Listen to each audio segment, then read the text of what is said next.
Привет всем! Hoy estoy paseando por unos callejones muy especiales. Aquí hay una leyenda que dice que una niña, un alma en pena, se aparece por las noches a la gente que pasea por aquí. Este alma en pena, teóricamente, es la hija de unos señores que fueron reprimidos en la época de Stalin.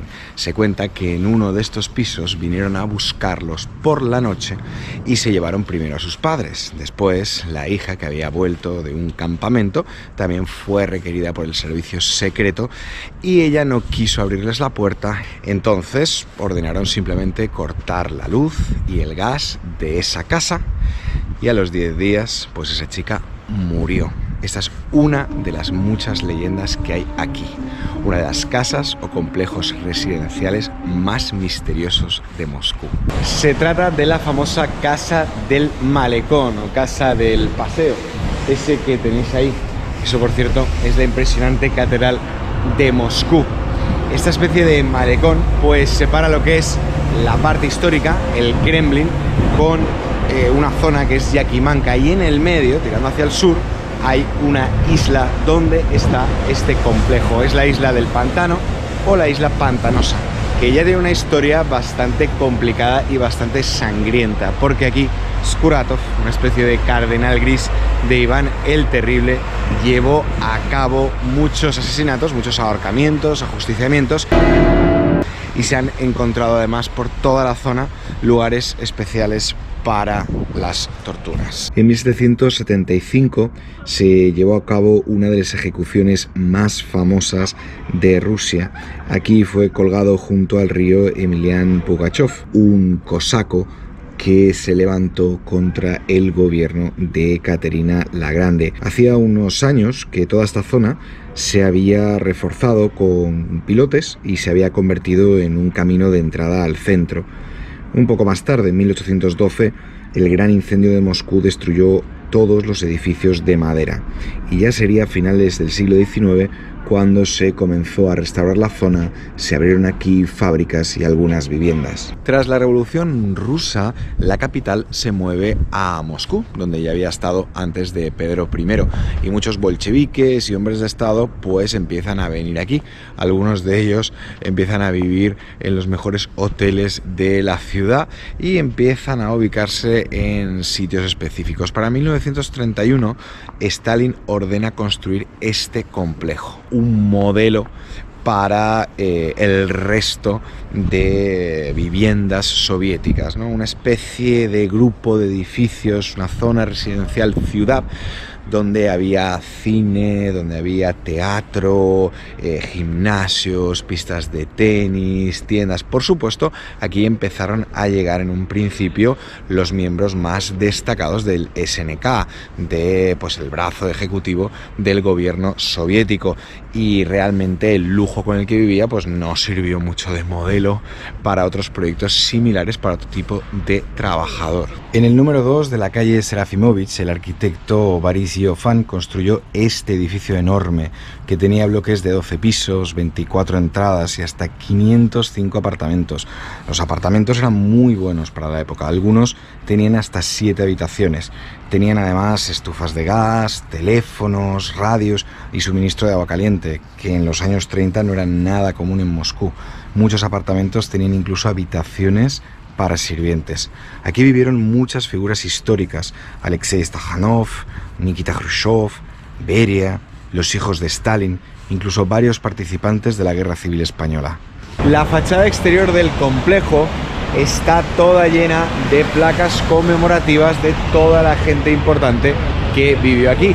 Y no sé si es verdad o no, no he podido confirmarlo, pero se dice que esta casa está en el libro Guinness de los récords como la casa donde más gente famosa ha vivido.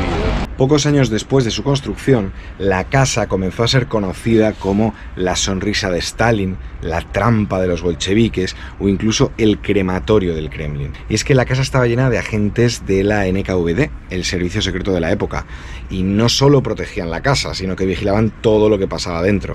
Parece que varios agentes trabajaban en la casa pues bajo la apariencia de conserjes, de ascensoristas, y corría la leyenda de que muchas paredes tenían espacios ocultos conectados para poder escuchar todas las conversaciones de los residentes.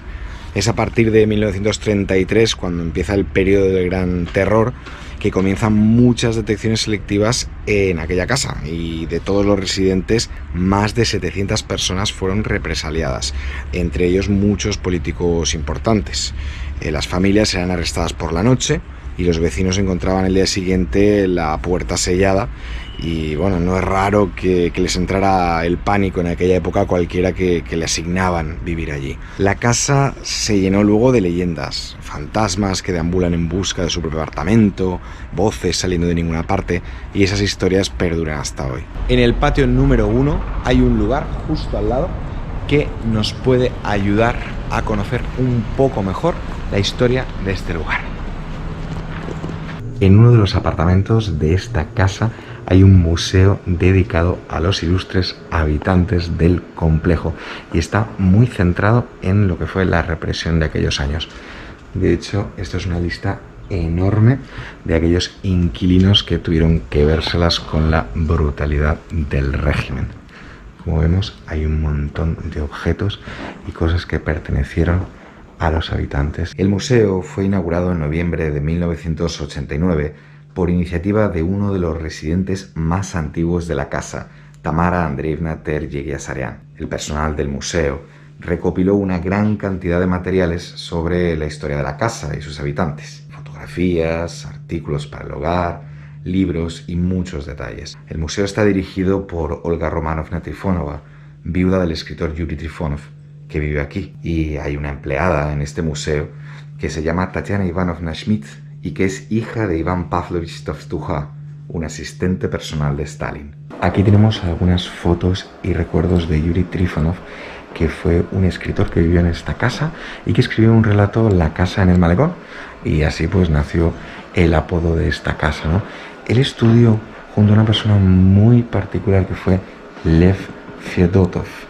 Fue un niño, un escolar, que parece que escribió antes de la guerra, justo cuando iba a empezar la Segunda Guerra Mundial, un relato de cuál iba a ser la estrategia de Alemania, cómo iban a perder y cómo iban a ganar los soviéticos. Aunque suena a leyenda, este diario efectivamente fue escrito antes de la guerra. Este chico murió muy joven, a los 20 años, y es desde luego uno de los casos curiosos que tiene esta casa. La verdad es que aquí en cada bloque hay una leyenda. Una de las más conocidas es la historia que contaba Eduard Hrutsky, que es un guionista y escritor bastante conocido, que murió hace unos años y que vivió aquí.